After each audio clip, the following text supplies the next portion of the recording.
Hello everyone, I'm Heather. I'm back for a really quick video, or what I hope will be a quick video anyway, to talk about the two readathons that I'm going to do in November. I was just going to do one, but then another one sort of popped up and I thought, oh, yeah, I really want to do that one as well. Like, it makes for a pretty hefty list, TBR wise, pretty ambitious, but we've just entered like a new lockdown. It's only supposed to be like a 2-week firebreak lockdown, but it's really intense here in Wales. Like all of the bars and everything have shut. Even like supermarkets and stuff aren't allowed to sell non-essential items, so they've like put plastic over books and like pans and stuff like that. You're not allowed to like go shopping at all or do anything, or like sit in the park or anything. And that's only supposed to go for 2 weeks, so like the first week of November.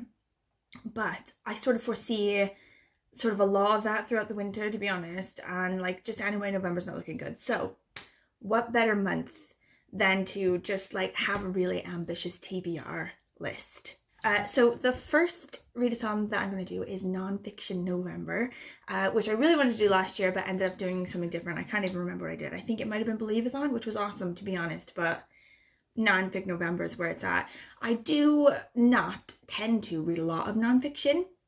But when I do, I really like it. Like when I find one that I'm liking, so good. I love it. Love a bit of nonfiction me, and I'd like to read more. Sorry, quickly jumping in, I forgot to tell you who does Nonfiction November. Like, I'll put it down the bottom, just in case you need to know where to go to find information about it.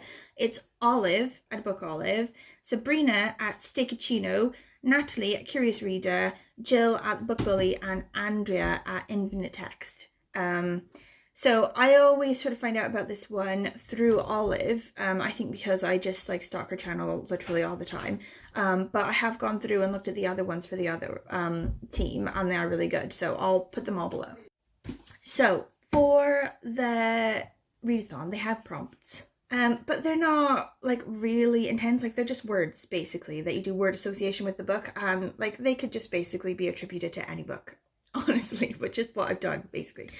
But first of all is the group book that everyone's going to read, which is called The Yellow House by Sarah and Broom. And I had heard of this book before, and it was already sort of on my list of ones that I was interested in because of NPR's Book Concierge. If you don't know what the NPR Book Concierge is, you are missing out in your life. It is an amazing list that NPR comes up with at the end of every year to say their favorite book reviews that they did throughout the year, and like the favorite books that they ended up reading because of that.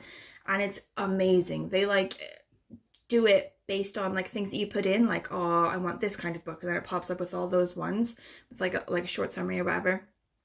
Is amazing, and every book that I've read off the NPR Book Concierge has been amazing. So this is one of them that they've put on there. It's about a house basically in New Orleans. Like, it's not about the house, it's about the community and the family that lives in the house. Like, the family lived there for like 100 years or something, and it's sort of in this sort of impoverished community in New Orleans, I guess, something like that. So it's about, you know, the city and the community and the family and everything, but all in this house, you know, and people love the house and hate the house together, you know, and I think in the end the house is destroyed in Hurricane Katrina, which is tragic, but I imagine it will be really interesting to read about. Anyway, I'm excited about that one. That's the group book. Okay, so then the word association things are time, movement, buzz, and discovery. Basically, you could just like fit any, you could find a way to fit literally any book on the planet within these, so, you know, don't take it too seriously, I guess. The first one is time, and for that I've decided to read Heimat by Nora Krug, something like that. I think this book has a different name in America or elsewhere, because I think I found it under 2 different names. One might be Belonging or Memory or something like that, but the version here is called Heimat. It's basically a woman who's, I think, 1st or 2nd generation American or British or something, but her family is originally from Germany, and she sort of goes through and has just like a deep search of her family's past in Germany, and sort of researches potentially their Nazi ties or like things that they did in World War II to sort of survive or do whatever. And it's just basically like a graphic memoir to sort of chronicle that, and it looks looks really good. It looks really cool. So I'm always feeling like these like graphic memoirs or graphic like novels or whatever are going to be awesome, and then I buy them and then I didn't really get around to them, so I'm excited. This will be good. The next one is movement. So for that, I've taken it to mean like a sort of political movement or like a social movement or whatever. And I'm going to read Wilding by Isabella Tree. So this one is about a couple who owned farmland, and for some reason the farmland was sort of over farmed, or like something about it wasn't profitable. It was sort of just a bit of a drain and they had to sort of give up on it, and they decided to sort of release it to rewilding, to just let, like, you know, Mother Nature take it over. And it ended up being this amazing project. All of these sort of rare species and like species that had completely gone started coming back, and just sort of amazing things started happening on the property, and it's become now sort of this big movement about rewilding. So I'm really interested in that one. So the next one is Buzz, the word. And for that one, I'm actually going to read an audiobook that I've had stuck in my like Audible list for ages. I got it off a sale, or like a 2-for-1 thing or whatever. It's called Sex at Dawn, The Prehistoric Origin of Modern Sexuality. Okay, so this one, it says, since Darwin's day, we've been told that sexual monogamy comes naturally to our species. Mainstream science, as well as religious and cultural institutions, has maintained that men and women evolved in families in which man's possessions and protection were exchanged for a woman's fertility and fidelity, but this narrative is collapsing. Fewer and fewer couples are getting married, and divorce rates keep climbing as adultery and flagging libido drag down even seemingly solid marriages. So basically, it's just sort of a study that they've done. We're sort of looking at things that we initially thought about, like sex and relationships, and sort of saying we're sort of thinking differently about it. With Intelligence, Humor and Wonder, Ryan and Jetha, I guess those are the authors. Ryan and Casilda Jetha are the authors. Show how our promiscuous past haunts our struggles over monogamy, sexual orientation, and family dynamics. They explore why long-term fidelity can be so difficult for so many, why sexual passion tends to fade even as love deepens, why many middle-aged men risk everything for transient affairs with younger women. That one looks really good. I'm really excited about that one. Okay, so the next one, the word is discovery, and I'm actually going to use that one in doubling up with the next readathon that I'm going to do. So this one is Don't Sleep There Are Snakes by Daniel Everett, and this is one of the ones that my husband recommended to me. Like, if you saw that video, I might link it down below, where my husband and I were like talking to each other about what books each other should read, like giving each other book recommendations. So this will be the sort of first one dipping into that one. It does look really good.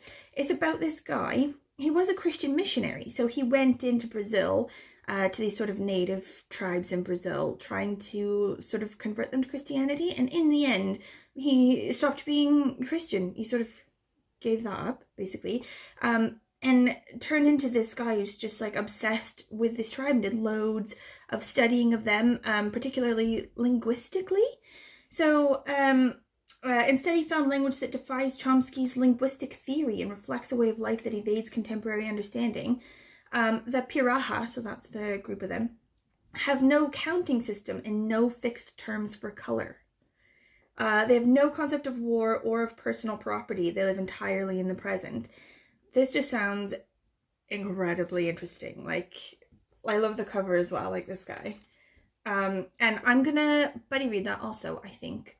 We haven't talked about it since ages ago, but I'm pretty sure she's still in. Tina, I think she and I are going to buddy read this, and because the plan is a buddy read for that one, it works as well as a prompt for Indigathon, which is the second one that I'm going to do, which is based on Indigenous communities, sort of Indigenous authors, Native American authors, also books about Indigenous communities. So this one's not by someone who's Indigenous, unfortunately, but it is about an Indigenous community. So I feel like that counts.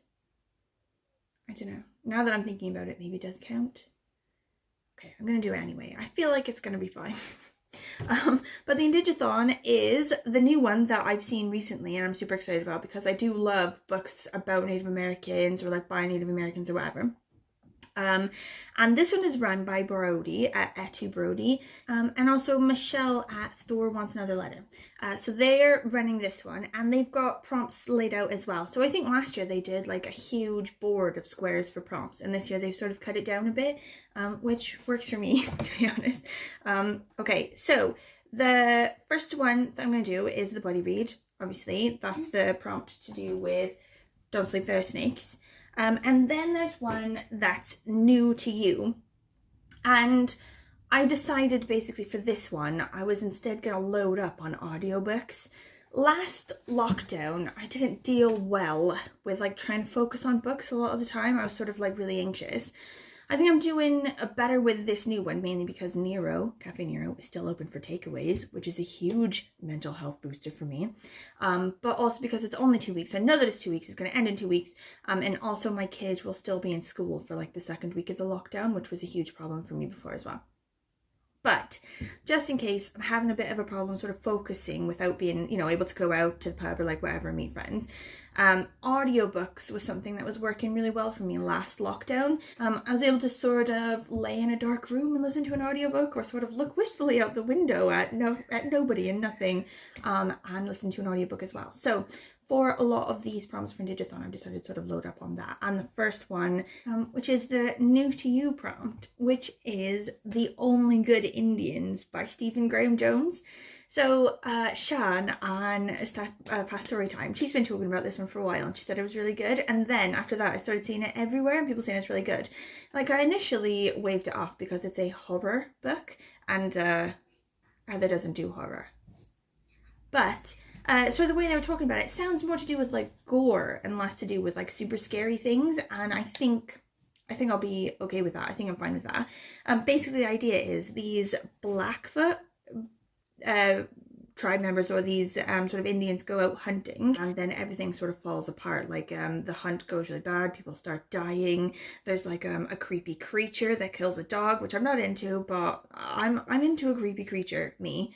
And it's just apparently a really well written book and like a bit creepy, so I'm into it. I'm excited about this one. So the next prompt is a book to do with a tribe other than the 5 civilized tribes.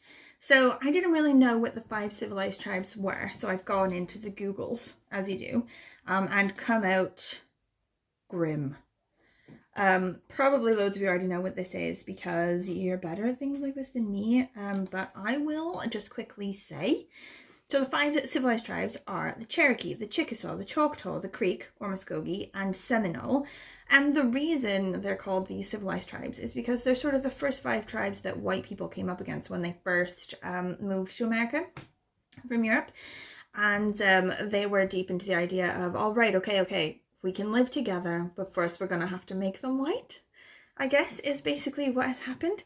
And examples of colonial attributes adopted by these 5 tribes, which led European Americans to label them civilized, include Christianity, centralized governments, literacy in English, market participation, written constitutions, intermarriage with white Americans, and plantation slavery practices.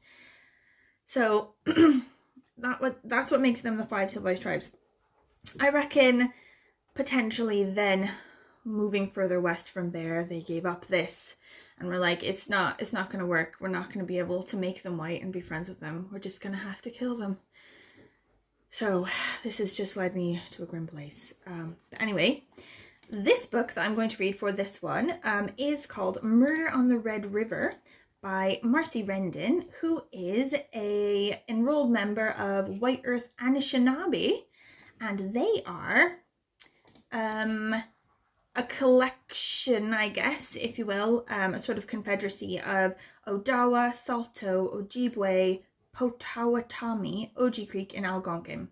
So none of the 5 civilized tribes, so this will work fine. This one has been on my list as well because of NPR's Book Concierge. And I'm excited to get to it. I have the audiobook ready to go. This one is about a murder, obviously, and sort of like a mystery, finding out who killed him and the various dangers of that.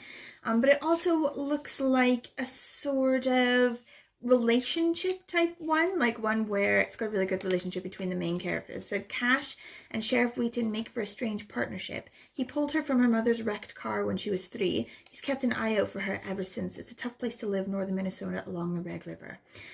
So I'm pretty excited about that. I don't know a whole hell of a lot about it, and I cannot for my life remember what NPR said about it that made me go, yes, put it on my list, but I trust past me when reading NPR Book Concierge, so I'm just gonna go with it. The next one I have on my list is for the middle grade prompt. So for that one, I'm going to listen to I Can Make This Promise by Christine Day. So this one jumped out at me, first of all, from NPR's Book Concierge. Don't judge me. I like to stick to one thing. This one jumped out at me because it's to do with the Duwamish. So I am from Seattle, and the Duwamish people are the people indigenous to the Seattle area. So this book, it's a middle grade book. It's about Edie. She was adopted into a white family, but she's originally Native American, like her heritage is Native American, and she finds a box filled with photos of a woman bearing her name and wearing her face. So she finds this like box in her white family's house or whatever, I guess, about her heritage, and it makes her really interested. And she goes in sort of to build her own like feeling of identity or whatever, to sort of like I don't know, bring the two identities together or whatever. Like, it looks really cute. It looks really good. The next one I'm going to do is for this free space, just because I want to read this book. It's called Trail of Lightning. I'm going to listen to this one as well. It's called Trail of Lightning by Rebecca Roanhorse. And she is from the sort of Dinata area, or like Dinata? I don't know how to say this, but it's basically the massive Navajo Indian reservation that sort of takes up the sort of Four Corners area. So I used to live in Colorado when I was a kid, and sort of Colorado, Utah, Arizona, New Mexico, they all sort of come together into like that Four Corners bit, and there's like a massive Navajo reservation, or like a DNA Nation bit there, and there's loads of amazing stuff there, like ruins. And I just absolutely loved that area of the world for my whole life, basically. I also love these books. Like, they're written by a white guy, so I didn't pick any of them for this. But the Tony Hillerman books take place in that area, and sort of have these two detectives who are like reservation detectives in that area. And I love them.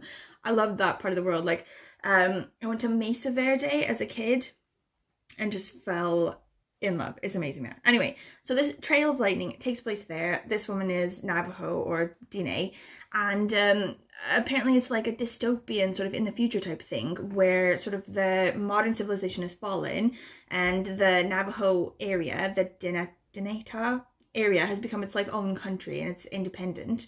But also there's like these monsters, or like magic, that has sort of come up, and now they have to fight these like mythical monsters or whatever. I'm down. I'm into it. It had me at Navajo, to be honest. But now that I know there's monsters they have to fight, like, I'm just in it. I'm all the way. Okay. The next one is to sort of consume some sort of other media, like Native American Indigenous sort of media that isn't a book. So I'm going to watch episodes of Skinwalkers. I know that they are based on the Tony Hillerman books, who is not Native American.